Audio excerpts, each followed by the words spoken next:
Evet,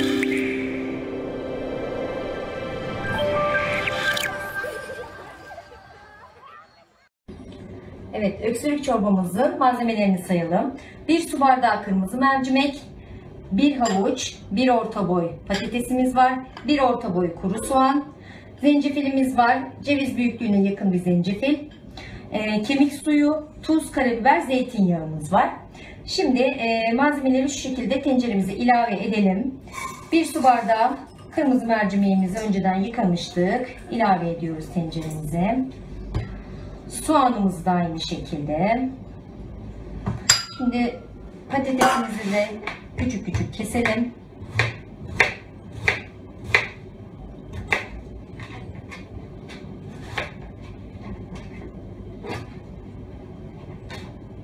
Tüm malzemeleri kesip tenceremize ilave ediyoruz. Şimdi havucumuzu da doğrayalım.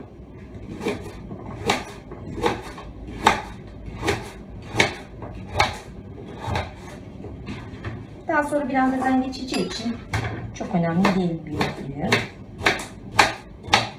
Evet.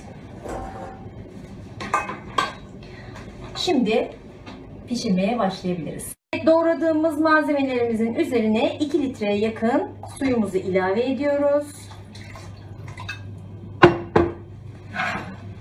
Kemik suyumuzu da şu şekilde 4-5 kaşık ilave edelim.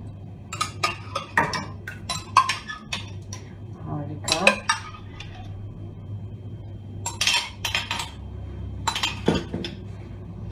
Şimdi bunu bu şekilde pişirmeye bırakıyoruz. Evet, sebzelerimiz iyice yumuşayana kadar kaynadı çorbamız. Şimdi kapatalım altını birazcık ve blenderdan geçelim.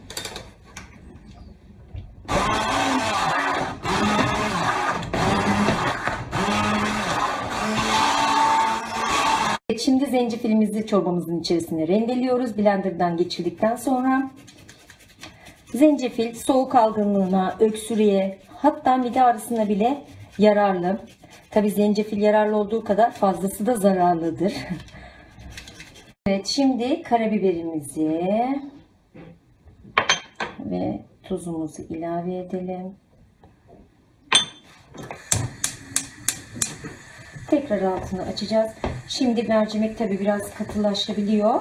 O yüzden bir miktar daha sıcak suyumuzu ilave edip, evet, karabiberimizi, tuzumuzu, zencefilimizi ilave ettik. Çorbamıza bir miktar açmak için sıcak su ekledik. Şimdi 2 yemek kaşığı da zeytinyağımızı ekleyelim. Ve son bir taşım kaynatalım. Bundan sonra da servis etmeye hazır olmuş olacak. Bakalım Boğaç, öksürük çorbasını beğenecek misin? Tamam anne.